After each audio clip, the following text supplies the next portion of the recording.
Welcome back to the show, everybody. Sanctions are stepped up to a really big degree to impact Russia to pull out of Ukraine. The question now is, will Russia use the XRP ledger or Ripple to avoid SWIFT sanctions? Well, don't worry about my answer, because we're going to hear from George Gammon, the macroeconomist, and we're also going to hear from David Schwartz from Ripple, CTO, and we're also going to hear from Matt Hamilton, XRP developer, on that matter. Somebody roll that beautiful intro.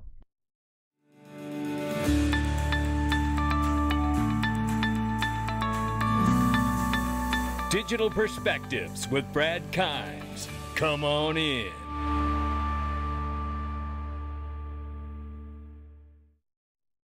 Welcome back to the show, everybody. You can follow me on Twitter at Digital Perspectives, at Dig Perspectives. Let me show you very quickly here.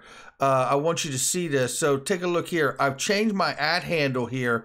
Dig Perspectives, DIG Perspectives. It is no longer at Backup Bradley up top. I will work with my main man, see if he can help me out here, change that up. We'll get that corrected very soon here. But Dig Perspectives is on Twitter, so make sure you give us a follow there. Let's take a look at the market really quickly. $1.792 trillion market cap for crypto. Are we in a corrective phase for the crypto market cap? We'll take a look at that in just a second. It's February 27th, 2022, ladies and gentlemen. Right here, we see we're up 1.27%, 39.5 for Bitcoin. Ethereum now at 2,800 plus. XRP is at 75 cents. Take a look at this.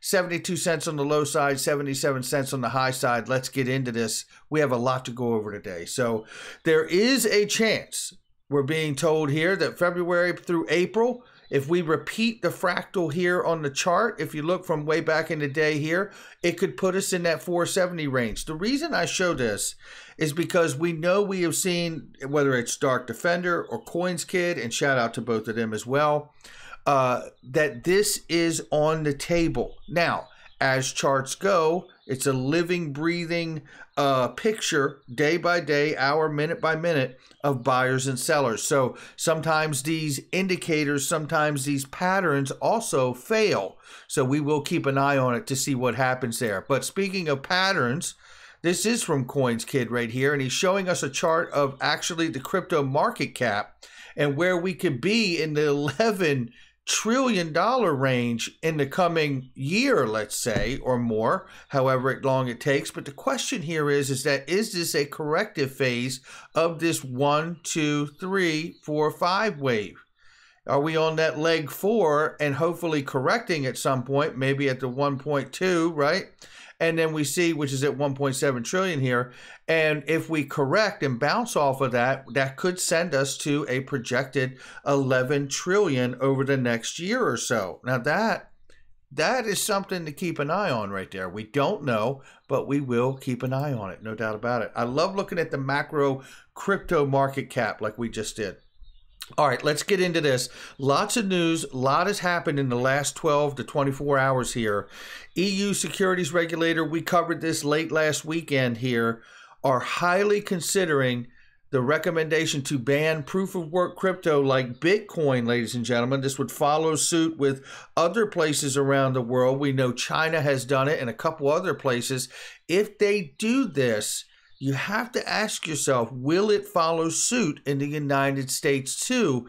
And how does renewable energy play into this understanding of this? You know, but we got more to go over. And that's just the beginning. So keep that in the back of your mind as we move through this material today, that, you know, not only are we seeing EU Parliament recommend banning stablecoin, we know that Christine Lagarde has come out from the European Central Bank and said she's concerned that we need to get crypto regulations done immediately, as soon as possible.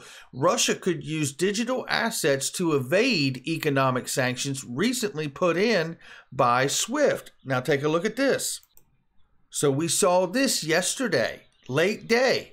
Russia being removed from SWIFT. And then there was some confusion about whether they're being completely removed or whether it's just heavier sanctions. We'll take a look at here. We get a better picture of what's actually going on here. First, we commit to ensuring the selected Russian banks are removed from the SWIFT messaging system. This will ensure that these banks are disconnected from international financial systems and harm their ability to operate globally. Second, We commit to imposing restrictive measures that will prevent Russia's central bank from deploying its international reserves in ways that undermine the impact of our sanctions. Third, we commit to acting against people and entities who facilitate war in Ukraine and harmful activities of the Russian government. Specifically, we commit to taking measures to limit the sale of citizenship, so-called golden passports, that let wealthy Russians connected to the Russian government become citizens of our countries and gain access to our financial systems, which can obviously help them obfuscate money through those wealthy people in their accounts and citizenships. So fourth, we commit to launching this coming week, transatlantic task force that will ensure the effective implementation of their financial sanctions by identifying and freezing the assets of sanctioned individuals and companies that exist within our jurisdictions. As part of this effort, we are committed to employing sanctions and other financial enforcement measures on additional Russian officials and elites close to the Russian government, as well as their families and their enablers, to identify and freeze the assets they hold in our jurisdiction, so on and so on. So you see where they're going here, right? But let's understand this, because Jim Rickards, economist, gold guy, worked with the government in plenty of different situations here, and he says there may be a loophole, basically, is what I point out from what his comment is. He says, if you ban some banks and not others, there's an easy workaround by using banks not banned. Foreign banks can front for you by leaving beneficial owner line on SWIFT MT form blank. If central bank can pay send, they can act as a fiscal agent for banned banks. So we may not have all of the loopholes closed to truly get Russia's attention here. And listen to this comment from Jim Rickards as well. Please allow me to simplify the SWIFT discussion. Russia doesn't get dollars for free. They get dollars for oil. They are the third largest oil producer. If you ban SWIFT payments, Russia will stop selling oil. That's about 9% of global output. There's an energy shortage already. The results will be a global depression. And the EU is the biggest buyer, I believe, if I understand correctly here, or certainly one of them, from Russia in their oil and gas. Then we saw this reminder yesterday that I played for you. Listen to this quick 28 seconds here as a reminder of what the world is now discussing as an undertow to the actual war and conflict that has happened. It is the SWIFT sanctions and the ability of Russia to use digital assets and cryptocurrencies to obfuscate the SWIFT sanctions. Listen. Russia, China, Iran, and many other countries don't like the domination the United States has over the SWIFT system, and it really is only a matter of time before there are multiple systems. Bitcoin is already functioning to a degree like that. So this would be a very dangerous step because it would accelerate the end of the SWIFT monopoly. And there you have that, right? So the mention of crypto, I mean, there was people out here on crypto Twitter saying we weren't allowed to talk about this. Well, I can tell you something. It is worth talking about, and it doesn't mean that we're trying to diminish the safety that we wish and pray for the people that are hung up in the middle of this conflict. But it is very real, the idea and understanding. And I'm about to show you some more evidence here in a second. Jim Rickards goes on to say in a heater of posts last night, if you look at the membership of EU and NATO and the SWIFT Executive Committee, there's a huge degree of overlap. If SWIFT kicks out Russian banks, I'm not sure that Russia will care about logistic distinctions. They will see SWIFT as NATO. This thing is moving towards World War III quickly. Let's hope that Jim Rickards is wrong. And let's hope that we get a resolution to this conflict. But with that said, link to ask a really great question in this tweet here. What if Russia is a catalyst to flipping the switch? Similar to El Salvador announcing Bitcoin as legal tender. What if Ripple announces it stands behind the sanctions? Are we entering the final act? It is a worthy question. You know, ECB urges haste on crypto regulation in the wake of Russian sanctions. It is to be able to monitor Russia and not allow them to get around the sanctions, right? The question goes even further because we'll have to understand too that India is in the process right now of exploring ways to set up a rupee payment mechanism for trade with Russia to soften the blow on New Delhi. They're all looking to set up something to get around sanctions because they don't want to be harmed because Russia's doing bad things, and that's who they deal with because they still need what they need in their countries. Here's a reminder from Gold Telegraph. Russia and China recently agreed to the 30-year gas deal we covered here with the new pipeline, which is settling in euros and not dollars.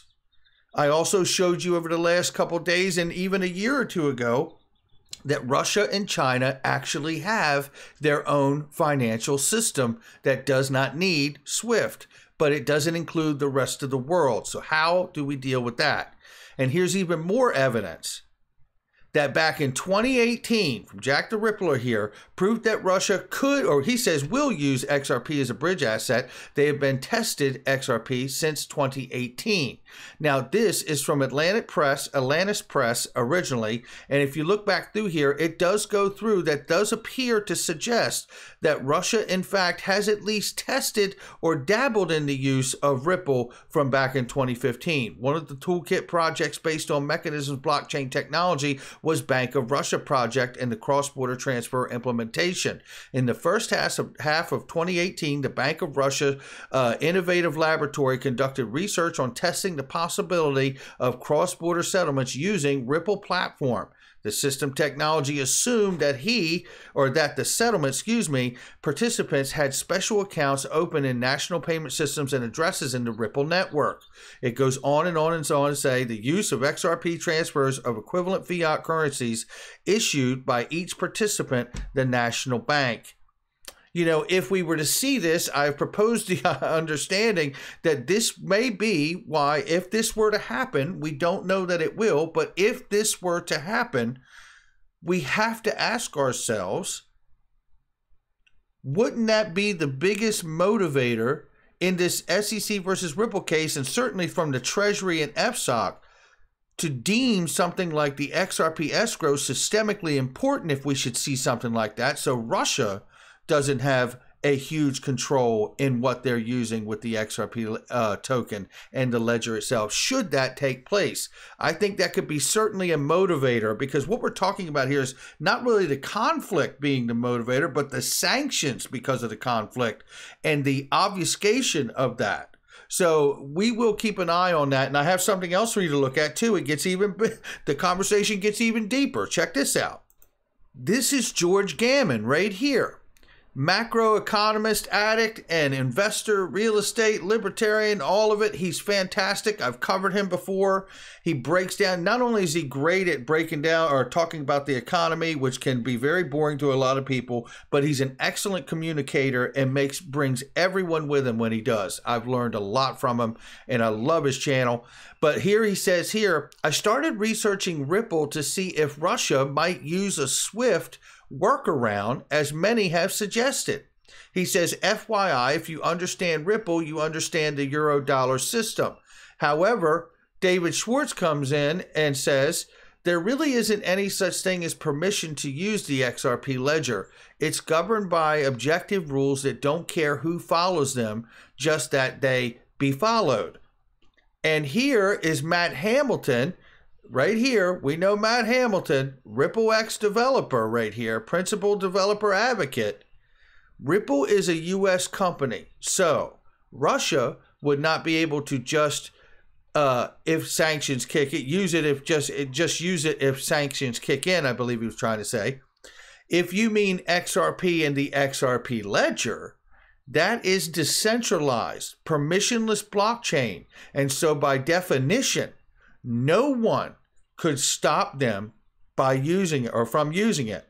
But I fail to see the euro-dollar comparison, he says. And they go on to discuss the difference between the euro system and the XRP ledger being decentralized. But the point here is simply this, is that if we're talking about the XRP or XRP ledger, it is decentralized and no one could stop them from using it.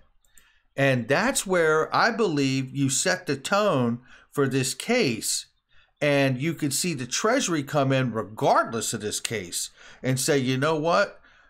You let us worry about this, because if we're going to see this asset be used, then we're going to have to deem it systemically important, and we're going to need the rest of that escrow. I mean, that could be a forced buyback between Ripple. I don't see that happening for us as retail investors at this point.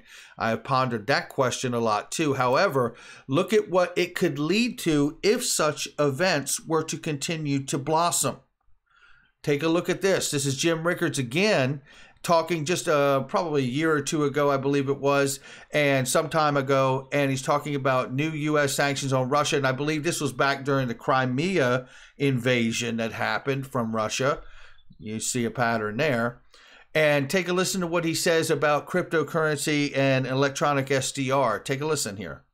All these countries are trying to get out from under dollar hegemony, and that's going to happen. And then there goes the power of the U.S. to impose these sanctions, right? Correct, because if you, first of all, they're all building alternate payment systems. Even the German foreign minister the other day said Europe needs an alternate payment system. They could do cryptocurrencies. I'm not saying buy Bitcoin. I don't like Bitcoin at all. But you could create a new cryptocurrency with a distributed ledger with China and Putin. So imagine a Xi coin and a Putin coin. They could denominate it in SDRs. That's a special drawing right. That's the world money that comes from the IMF. They could back it up with gold. And notice that the dollar is not involved. Everything I just described doesn't involve the dollar. So that's why this could, if the U.S. doesn't reassert dollar hegemony, one good way to do that would be if the U.S. started buying more gold. I don't expect that to happen, but that would be part of my advice. If the U.S. doesn't do that, again, this whole alternate system, it's being created now. This is not science fiction, but it could affect the dollar very, very rapidly. And if that were to be the case, the way Jim just laid that out, wouldn't that even lend more to the argument of how the United States would see it very, very much in their favor to take over the escrow, or to force Ripple to become a central bank and be a part of, let's say, the U.S. Treasury or the Federal Reserve, and have access to that escrow every month that it's released, to really prop up and backstop the Fed and the dollar that is being fled from in these new systems. And wouldn't it also be to the point that because of the interoperability of the Interledger Protocol and the XRP ledger itself being a decentralized exchange to the world, wouldn't it also lend itself that if we are going to see multiple regions and countries around the world develop their own little sideload payment systems to avoid SWIFT, then wouldn't it be something like the XRP ledger to bring them all together for one federated experience? That's going to do it for me, ladies and gentlemen. I don't know where this goes. Again, I take no pleasure in seeing people being invaded and their families being terrorized and some even being killed. I pray for everybody that is in harm's way, and I hope this resolves very quickly for all of us and everyone there. So that's all I got to say on that. I hope everybody has a great Sunday.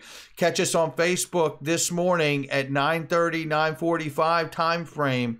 Digital Perspectives News.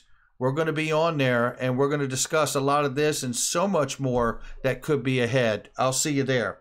Have a great day. Catch you on the next one.